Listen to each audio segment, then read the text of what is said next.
welcome to another edition of the Paranormal Zone. I'm your co-host, Tom Spitalere.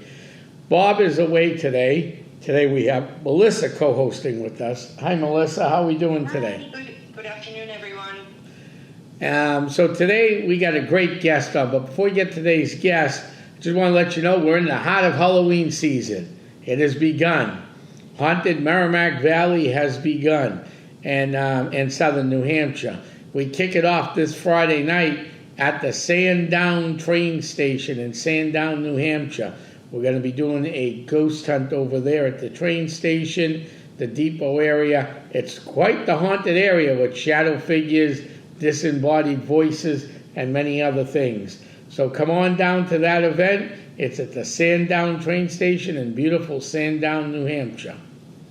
And of course, in that area, it's part of the Sandown Triangle. You got that. You got the Haunted Meeting House, which we'll be at in a couple weeks. We have some paranormal stuff that's happened in the neighborhood over there with a couple other historic homes we've investigated, places we've been to. And, of course, you have a lot of cryptids up in that area, too, that have been seen throughout the years. And to help us better understand the cryptid part of the Sandown Triangle, which you're not going to see that coined anywhere else. That was actually coined by Essex County Ghost Project as a better way to investigate these areas. Because when you have one area like what Lauren Coleman coined, the Ossipee Triangle. Now, if you're from the New England area, you're going to go, okay, that's quite the area to investigate. So if you have 93 on the map of New Hampshire, you start in Salem, New Hampshire, you go up 93 to Jackson, New Hampshire. Then you come back down to Somersworth, Rochester, and back to Salem, New Hampshire. That is a huge part of the state, isn't it, Melissa? It is a pretty big area. Very tough to actually investigate. So it's easy to break these things up like we do today with the Salem, Wyndham, Derry, say Manchester area triangle, and then you have the Ossipee Triangle in Ossipee, which I've thoroughly investigated that area, and then you got the Salem, the Sandown Triangle in the Sandown, New Hampshire area. But without further ado, I want to introduce a good friend of the shows. He's been on a bunch of times before. He's one of the leading cryptozoologists in New England. His name is Jason Morse. Jason, welcome. How are we doing today? Yes, welcome. Doing very well. Oh, that's excellent, Jay. So just speak up a little bit more and we should be fine, all right? You got it. All right. So, Jason, how long you been doing cryptids for? Well, I've been interested for my whole life. You know, I never missed when Andre the Giant played Bigfoot on the Mountain Man.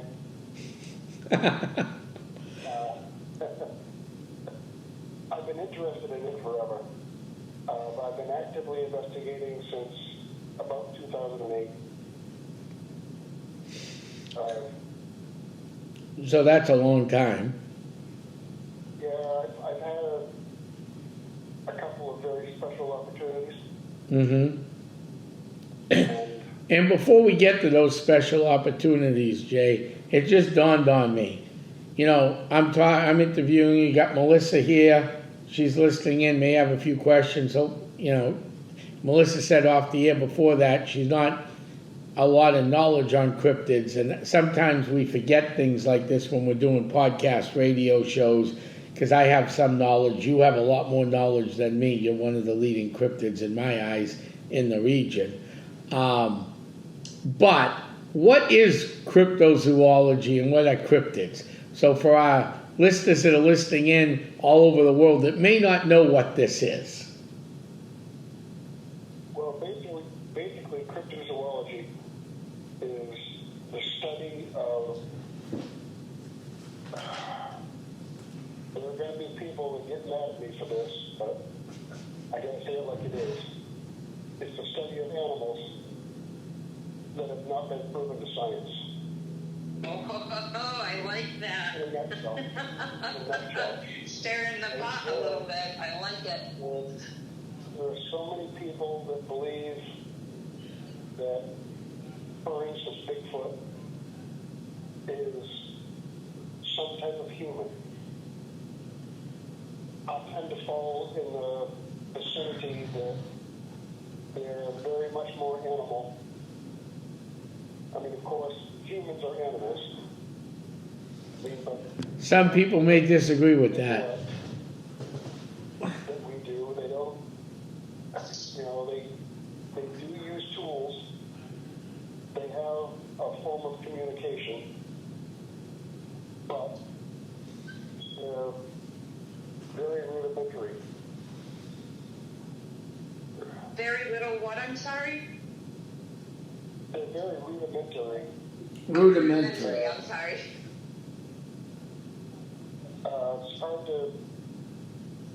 It's hard to vocalize. As I said, they do have, I mean, I've heard vocalizations, so they do communicate. And it's more than just the silliness you see on Finding Bigfoot. Oh, I don't even watch that show because I think it's all theatrics. I don't know where I stand on that. I absolutely believe, knowing what I know as a medium, it only makes sense that anything and everything is possible. We just don't know about it yet. And I think that's a great way to put it, is we just haven't found out yet, just like so many things in what I do with the spirit world. Science will eventually catch up, but we know. Yeah, it's, I don't know.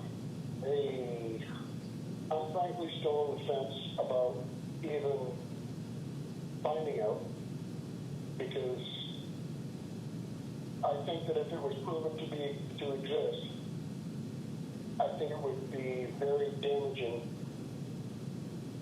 And I'm not trying to be dramatic, and I believe that I've said this before. One of the other times I was on the show with Tom and Bob, I think it would very much damage the economy.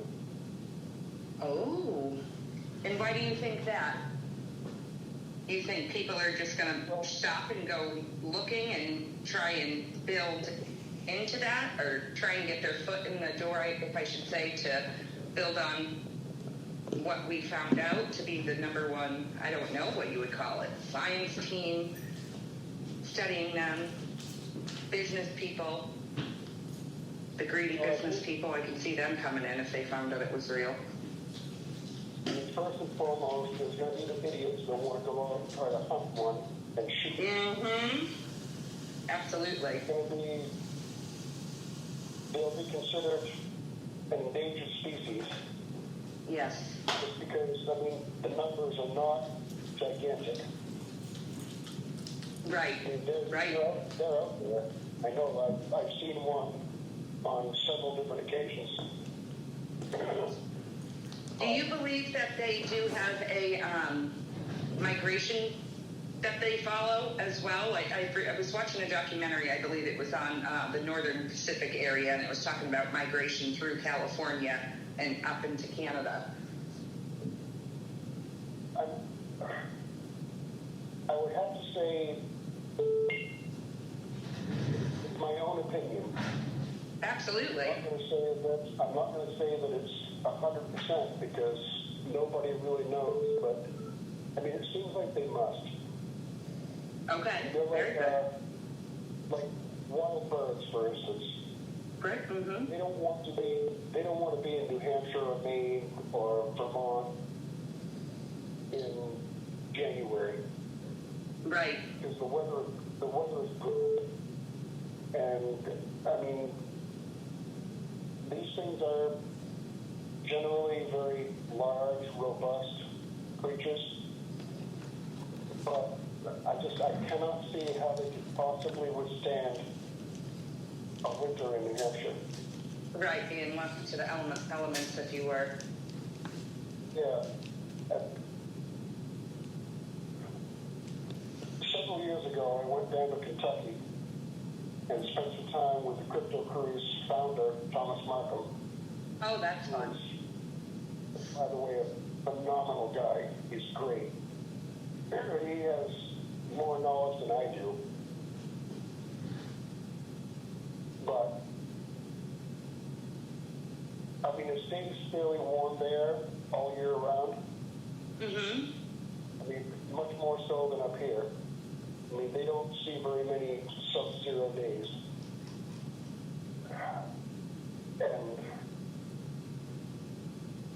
he's had several sightings and a ton of evidence.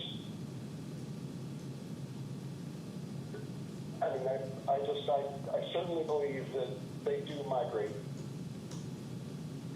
Because, I mean, And do you think there's maybe different variations of the species as well? Like, because I know what, you know, we claim, people have claimed to seeing around here versus what's seen in, like, out by Kentucky, and then even further south into the swamps. It's slightly different. So it sounds like there's possibly, it's a possible multi-species, right, across the world. I believe so. I mean, I agree.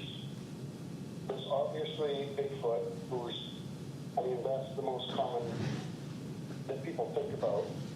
Right. Followed closely behind by the Yeti. What I think is a different, I mean, it's very similar, however, different species. And then you get down to the swamp ape. Right. The Yowie in Australia, the Yemen in China. They're all closely related, but just a little bit different. So Jason, The Yowie in the Yemen tend to not be quite as big. I mean, as far as I'm aware, the Yeti tends to be the largest. Okay. Bigfoot is very closely second. The one that I saw was about 9'6". Wow. Probably, he had to have been 800 to 1,000 pounds. Oh. yeah, I wouldn't want to run into those on a bad day. No. And it, you know, I hope in a way that we don't see any of it, especially at least in my lifetime, because I can't even imagine what scientists would do to that poor animal. How about, Jason, you talked about Sasquatch, Bigfoot. What do you think about wood devils? The wood devil is a very close variation of Bigfoot. It's just a name that they gave him. I mean, I've heard the same type of creature be called wood devil, wood Buddha.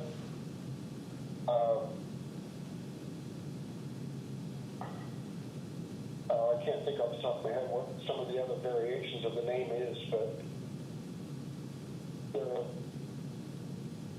are several different, and it depends on where you are as opposed to what it's called. Right.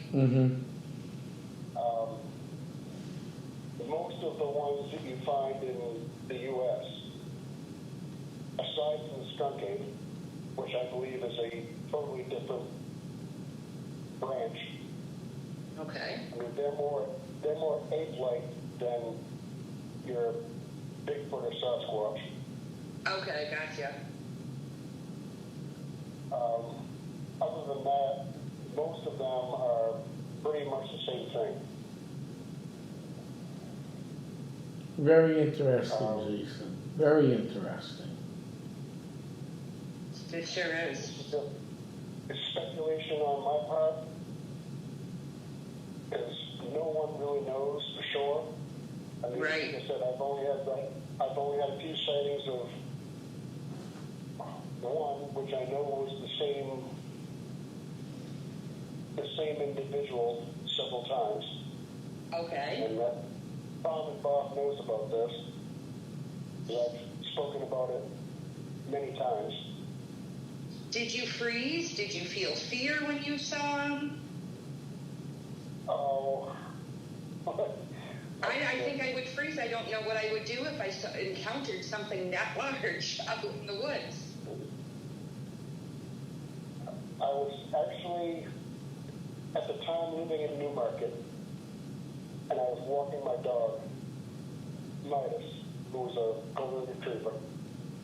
And all of a sudden, we're walking along, and he just, being that they're golden, Oh, yeah. just daddling along, having a grand old time. He don't care.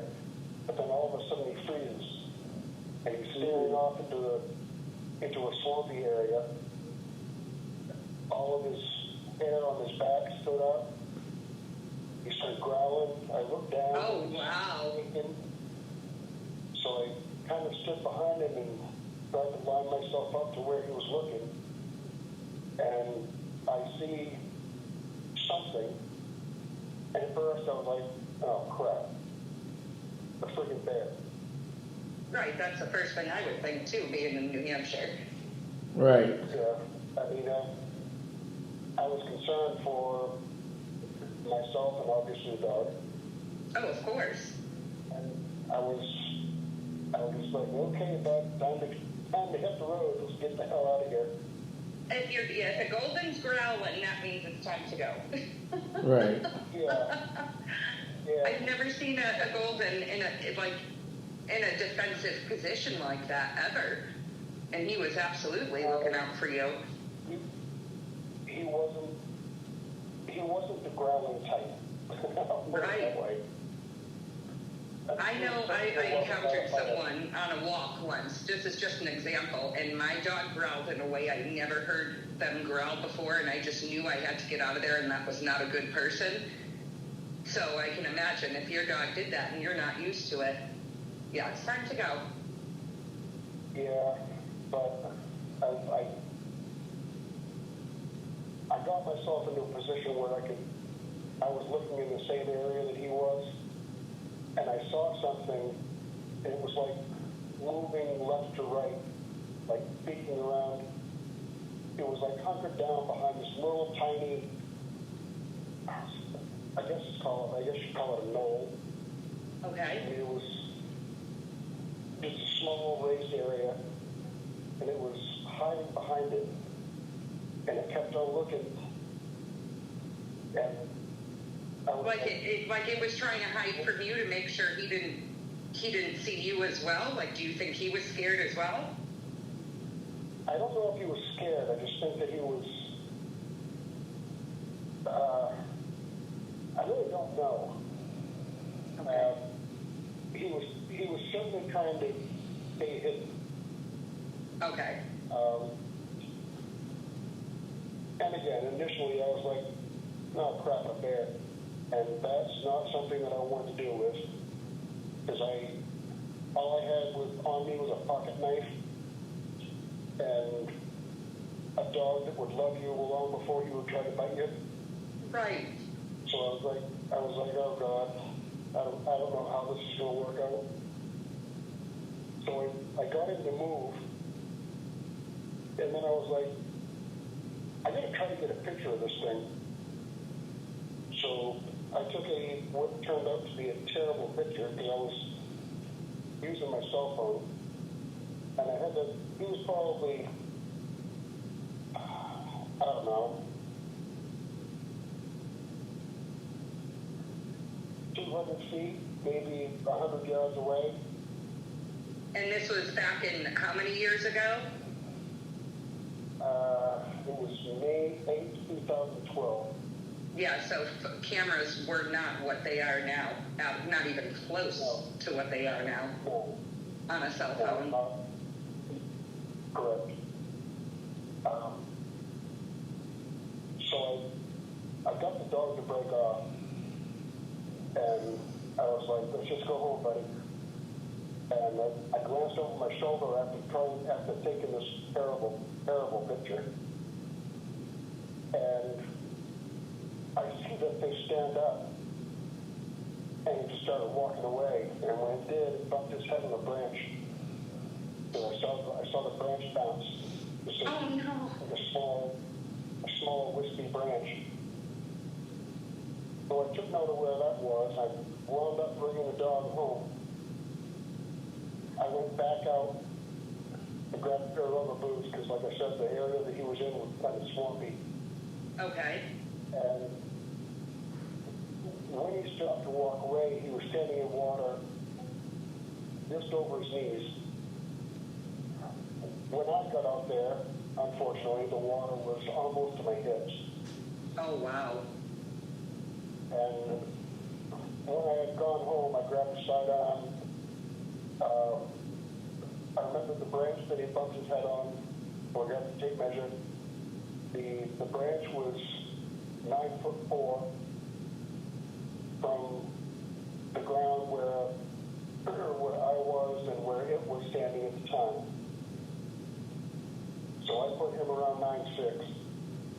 Wow. That is amazing. When I had turned to walk away, I kept glancing back over my shoulder. And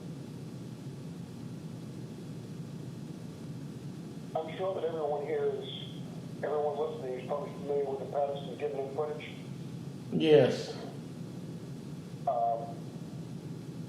How Patty, like, spun the whole upper body around to look back at Mr. Patterson and Mr. Gimlin.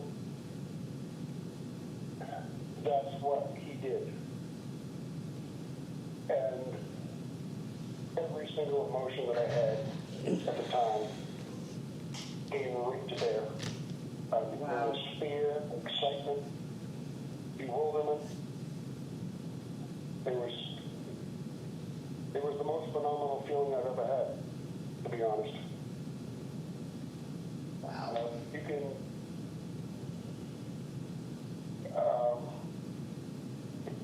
anyone who wants to hear the whole story and see the photos that I took and some footage of when I went to Kentucky, they can always go on Amazon Prime or Tubi and look for Bigfoot Witness, the Jason Moore story. Okay. Very good. I'm going to check that out for myself. It was a long time in the making.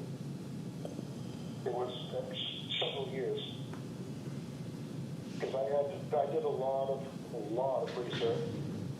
Mm-hmm. And the founder of the crypto crew, Thomas Markham, was like, "Hey, we should make a documentary out of this." And I was like, "Really?" I mean, I'm just a small town guy from New Hampshire. What business do I have having a documentary? Right. He wound up making it. He put it all together. He interviewed me when I was down there. And I've caught some flack about it online. There are some people that have said that it was the worst thing they've ever seen. And the funniest part is, you always get the people who say, "Oh, I've been a hunter, an outdoorsman all my life, and I don't ever see anything like that." And I'm like, "Yeah, but when you're looking." Exactly. And so, I mean, these things don't generally just bounce out of nowhere and say, "Hey, look at me." That's not the way it works. They're very secretive. Mm-hmm. They prefer to stay hidden. And the other thing is, how come there's no good pictures out there? I mean, well, for one, there is. There are several. I mean, the PG footing for one. Mm-hmm. That's probably the single best footage of a Bigfoot. But I always say to them, okay, imagine yourself.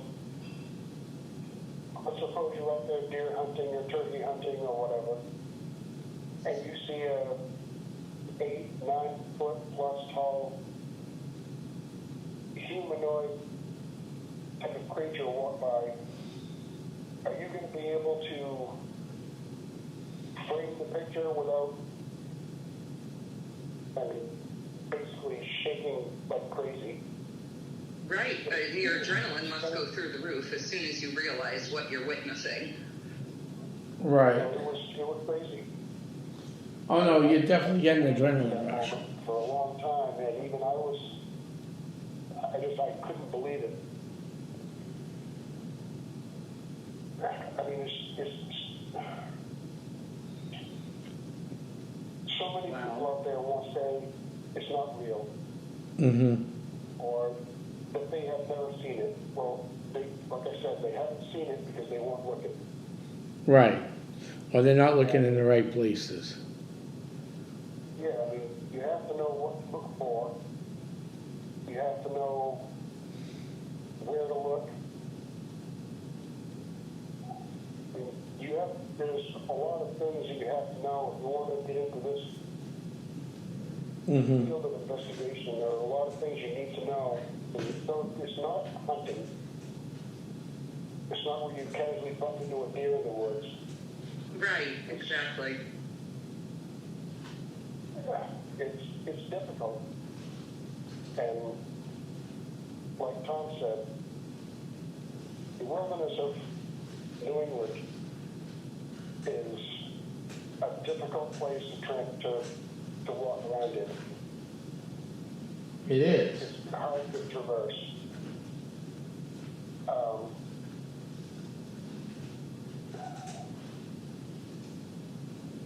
No, you're right, Jason. It's real hard to traverse. So, I mean, when you're looking for these things, before we get into looking for these things, Jason, and there's one more subject we haven't really covered on this show, but I want to go over with you, all right? Okay. But before we get to that even,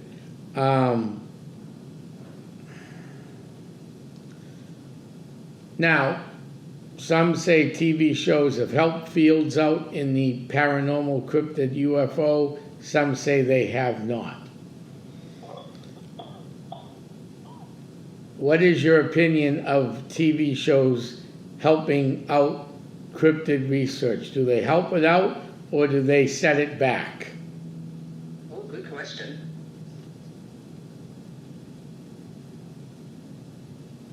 Jason? Yeah, Oh, I'm trying to think of my words carefully. okay. Because I know there's a lot of fans of a bunch of these shows. And All right, let's go with one that isn't too popular, okay? At least in our region. There was this show, I think I watched less than one episode of it, okay? And being a guy who grew up around rifles, you learn to respect them, okay? Rifles don't kill, people kill. And you learn from the time you're a kid, if you're around guns, what you aim at is what you hit. So there was this wonderful show on a few years back called Killing Bigfoot. did you do wonderful with air quotes? yeah, wonderful with air quotes, that is correct. So these people, and I put them in quotes too, I have a better word that begins with an I for them, ends in an S, and there's a T in there somewhere. These people went out in the woods to trap Bigfoot, and they were shooting in the woods at nothing. They thought they heard something, so it was called Killing Bigfoot, if I remember correctly. That had to be one of the worst shows that set back cryptozoology 3,000 years back. What do you think, Jason? I am not proud to say that I watched 4 or 5 episodes of it. Oh, you did better than me. Yeah, honestly, it sickened me. Yeah, and they never got anything either. They made these elaborate traps. They did everything. Oh my goodness. I think I know what you're talking. No, the one I watched was strictly they were trying to get science. They didn't want to kill. That was Finding Bigfoot. The other Yeah, one was Finding. the other one was filmed down in the deep south. Oh, I don't. Why is it their first thing is like, ooh, I gotta get that up on my wall. I want to be the first to kill that. Like, that's so horrible. Actually, some states have banned killing Bigfoot since that show came out. Wow, good. Montana, Colorado, and who are the other ones, Jason, off the top of your head? They put laws on the books not allowing you to shoot at Bigfoot. Well, the biggest ones, and they're not out to shoot or hunt one, is Finding Bigfoot. Right, that was one of the better shows. I've actually been to their town hall meeting up in New Hampshire. Mm-hmm. I was on, like, for a few seconds anyway, I was on one of the episodes. Nice. There's Expedition Bigfoot, who I keep seeing online that the reason they were canceled is they allegedly got very good evidence.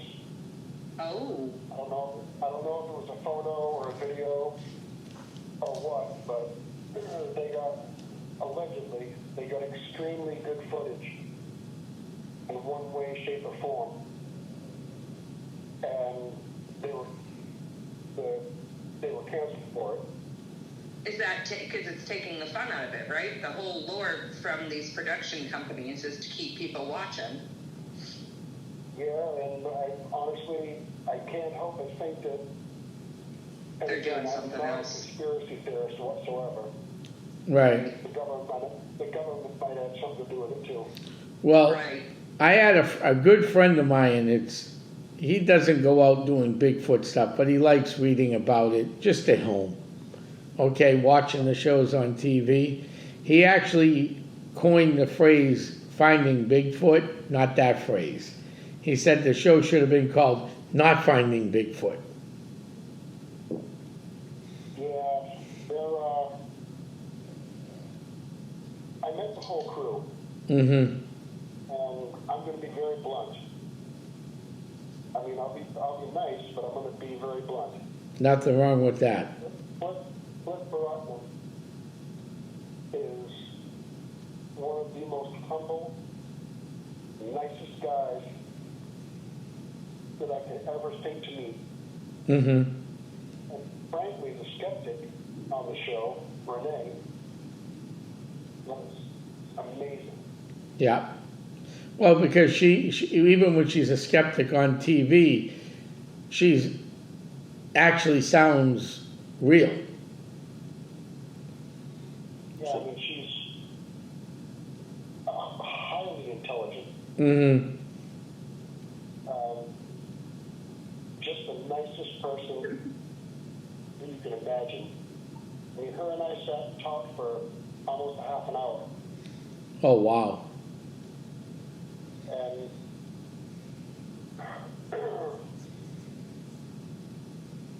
here comes the bad part. How about Bobo? He was a nice guy, but there's no nice way to say it. He was so stoned that he didn't even know what he was doing or where he was. Okay. Oh, wow.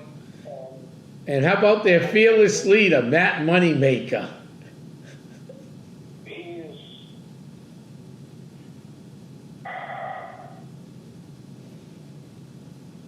What rating is this show? Is this PG or G? I don't know. Let's keep it a PG. Let's keep it a PG. How's that sound? Okay, well, Matt Moneymaker is a pompous, self-absorbed idiot who doesn't know a thing about Bigfoot research. Wow. I got that listening to him. Show, and every little noise or sound or anything in the woods, that's squash.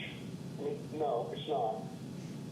When you're out in the woods by yourself and a squirrel running around up on the branches could sound like a moose. especially if you're in an area where it's mountainous and you're kind of in an area of a shallow in the mountain where voices and little twigs echo. They go from being a little twig breaking to a monstrous tree falling, and it's a twig. Yeah.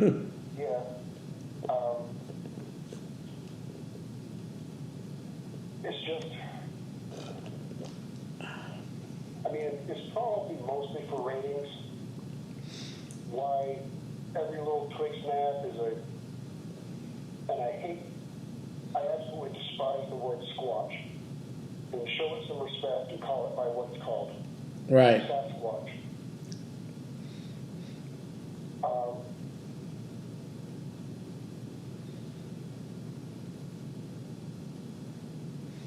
Well, that's a good fair. And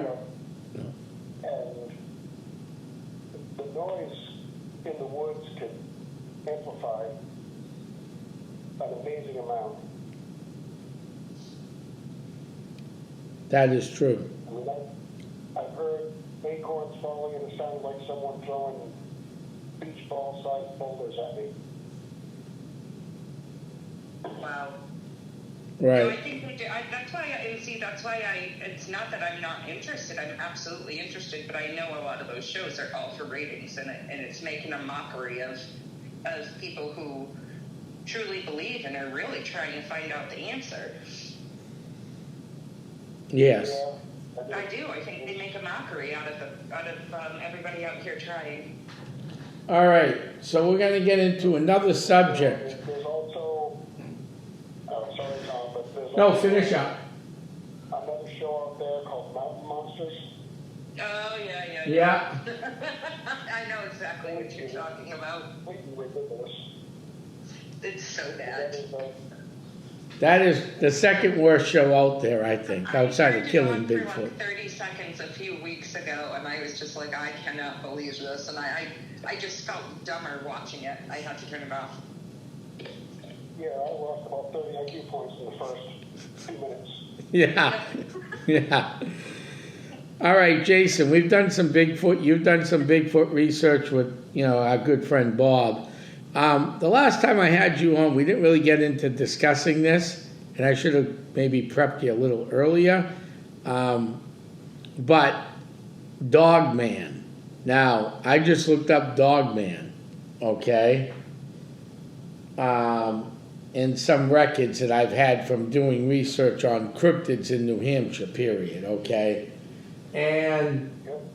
back in June of 2017, in Hillsborough, New Hampshire, it doesn't say where, it could be the town of Hillsborough, it could also be Hillsborough County.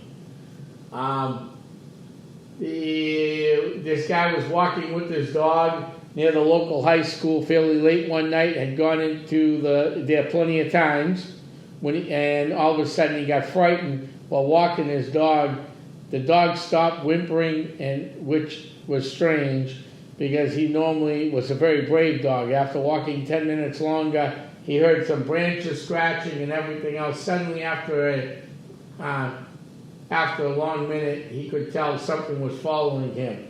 It was terrifying. Suddenly, after a minute after that, the creature leapt in front of him across the trail. The creature had long, dark fur, was enormous, and wasn't a bear.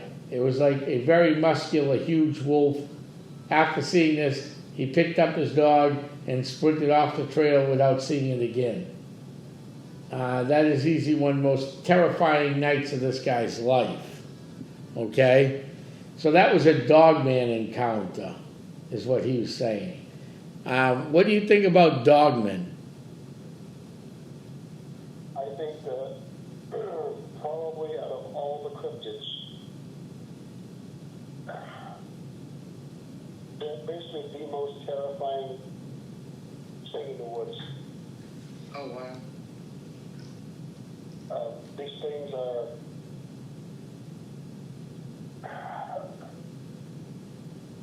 from everything that I've seen and heard, they're highly intelligent. They're as large as any Bigfoot. They're super strong and very, very vicious. Wow. Now, have you ever come across one? I caught a glimpse of what I thought was a dog man. And I mean, before I even had a chance to pull my gun, it was gone. Oh, wow. You own a dog? Retired cop? And I'm a relatively quick draw. But these things are, well, imagine an 8+ foot tall wolf walking on 2 legs.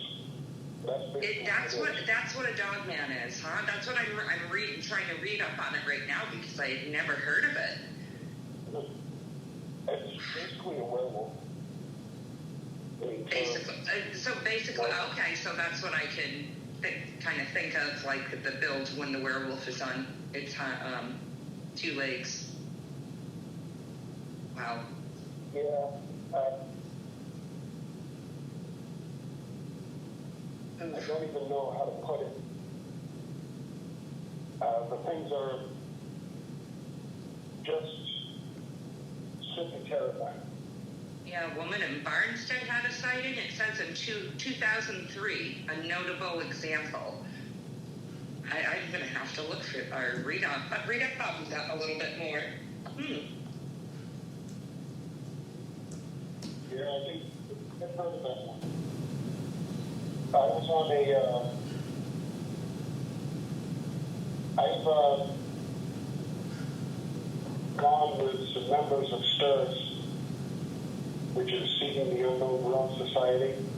They're predominantly ghost hunters. There's been a few times that people have contacted them and said, you know, they have some type of spirit or ghost in their residence. And they also say that they've heard noises in the woods. And when that happens, we're pretty good friends. So when that happens, they call me generally. And I went, where was it? I want to say Barrington. I think it was on the outskirts of Barrington. It was a very rural area. Okay. And I think that what I saw that night, at the time I had an infrared scope. I mean, just like a telescope, but it collected ambient light. It was basically like a night vision. Right. And I saw what looked like a very large dog-like animal running through a field on 2 legs. Wow. And at that point, there was a team member of STIRS out there with me in the field, and I just said, nope, not doing it. I told them, I said, just pack up your stuff and, you know, let's head back to the house because this is not going to be good. Right. And I don't back away from too much. I mean, I've gone out into the woods specifically looking for a 9'6", darn near 1,000-pound animal who could very easily pull me to pieces. But that's not something that I won't do it. Wow. I mean, if there was one time on, I was on Bobsville a while back, and it was me, him, a couple members of STIRS, we went out into a preservation area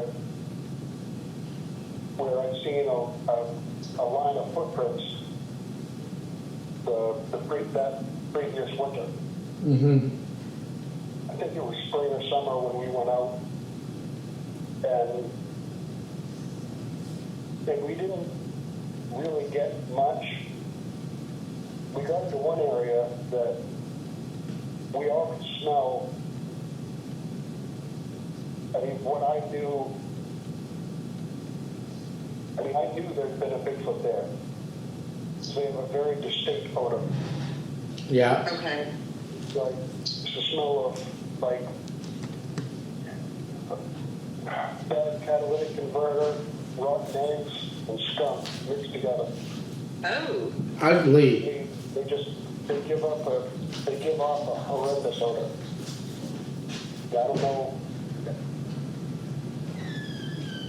I don't know if they have scent glands or if they are more like people and they perspire. Right. I mean, of course, they don't bathe very much. Certainly they don't use soap. So Nope. they give off a horrible, horrible stench. There was one area that we were in and we all smelled it.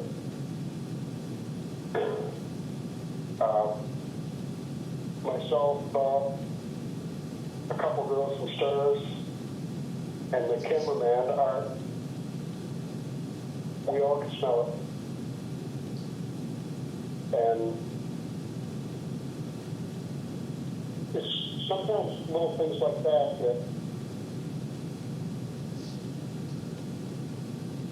really get me going, because I'm like, we're onto this thing.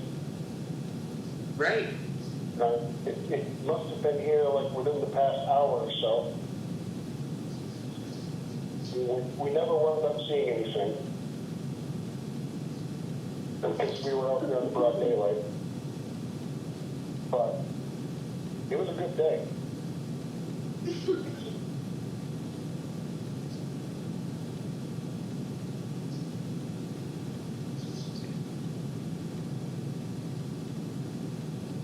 But as far as Dogman goes,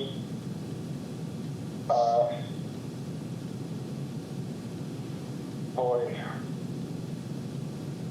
the whole concept is scary.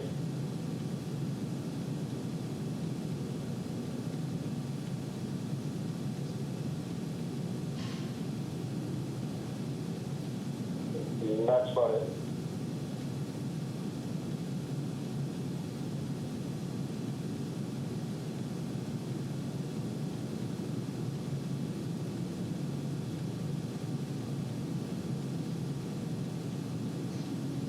Everybody still there?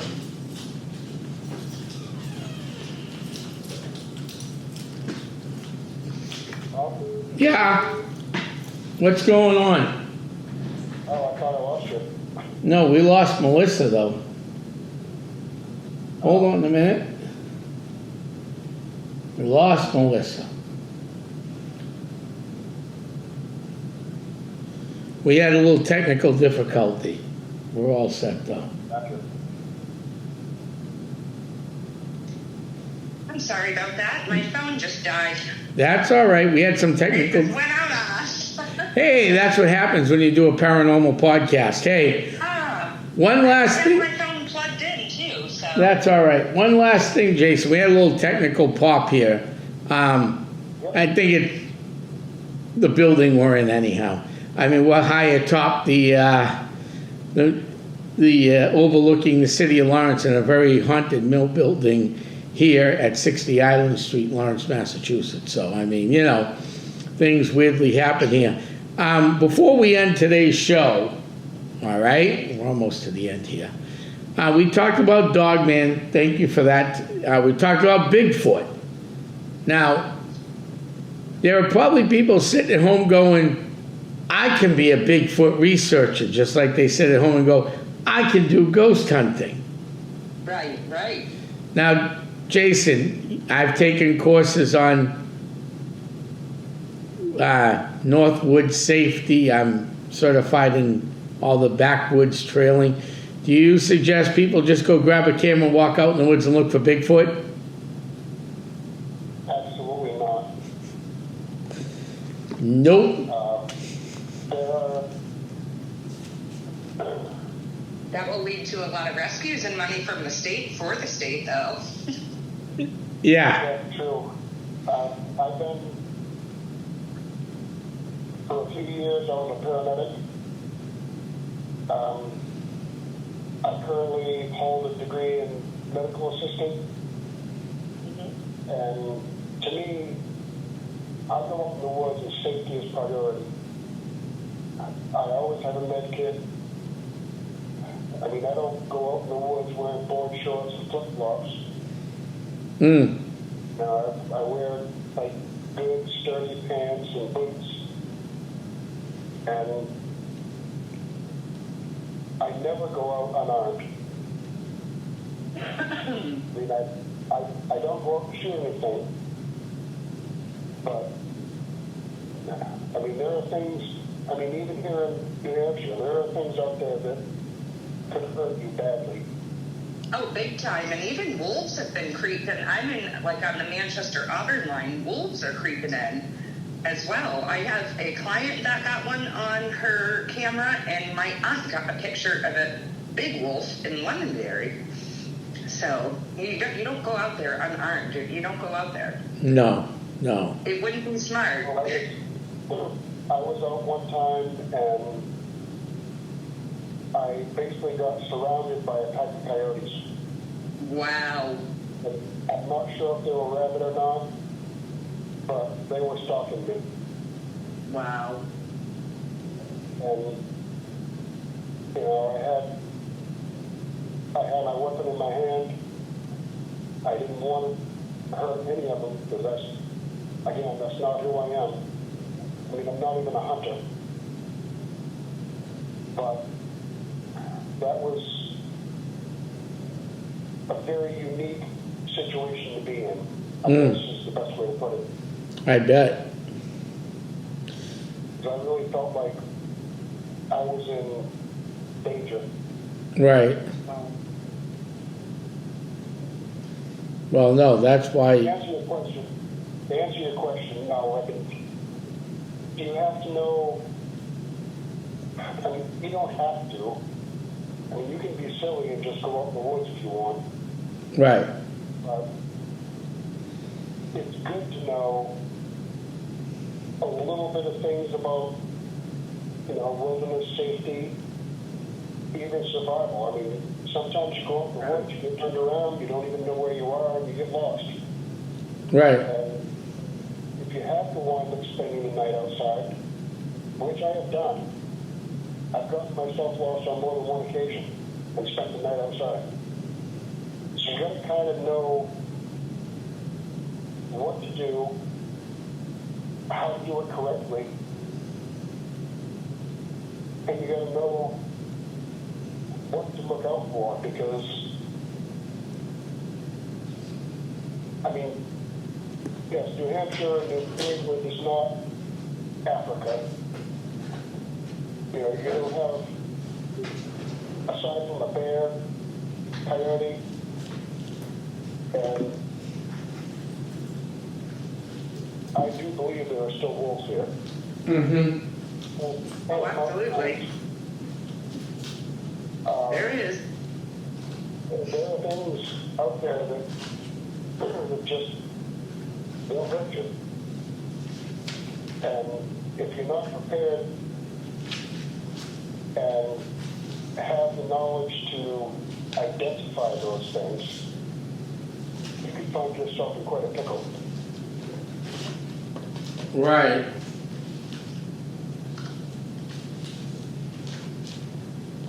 Absolutely. So, I was always taught you prepare for 24 hours in the woods at the very least. Correct. yeah, and every time I go out, I always have, like I said, I always have a medical kit.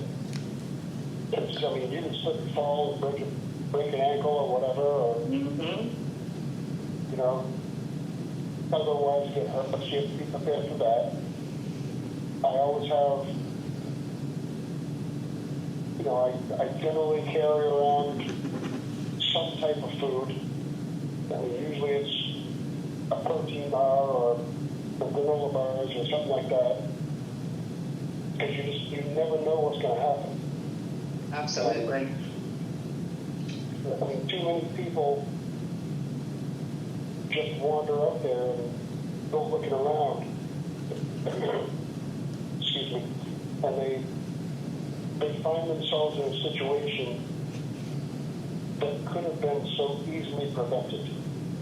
Absolutely. All the time. There was one time that I was actually, when I was working on an ambulance, I was part of a search and rescue party. Mm-hmm. And it was a person that was out there looking for cryptids. And they wound up getting lost, and they were gone for 2 days. Oh, wow. Luckily we found the person and brought him back in, and we made it. But that was like, that solidified to me, because I was already in the field, doing research and so forth. That's what kind of solidified for me. You've got to be prepared for anything. And it's no fun going out on a search party looking for someone. No fun at all. No. All right, Jason, we're coming to an end of a great show. Thank you. We'll have you back on again. If our listeners need to get a hold of you because they have some type of information they want to share about a cryptid in New Hampshire, how can they get a hold of you? Well, they can always come across my Facebook page. Okay. It's just as my name is, Jason Morse. Mm-hmm. My profile picture is actually the cover of the book that I wrote. Oh, well, we'll have to have you back on just to talk about the book. Right. That's the easiest way. I mean, if they want to send me an email, I generally don't just give it out, but I will this time. Well, thank you. Again, my name, Jason Morse, 90 at Gmail.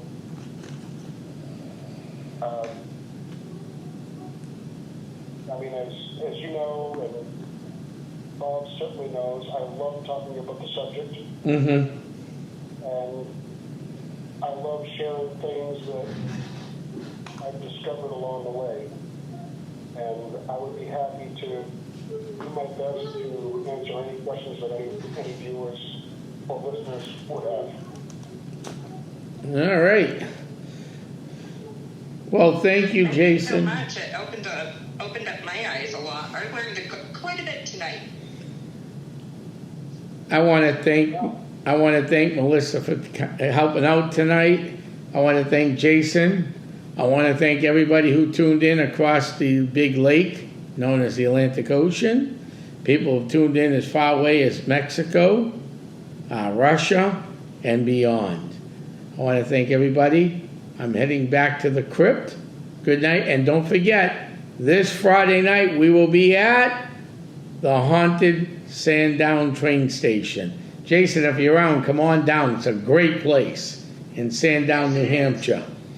Come as our guest if you'd like. Bob will be there. Try to make that happen. Yeah, Melissa will be there. We'll have a good time. It's always a great time. So I want to thank everybody again for tuning in. I'll see you guys soon. I'm heading back to my crypt. Good night, everybody.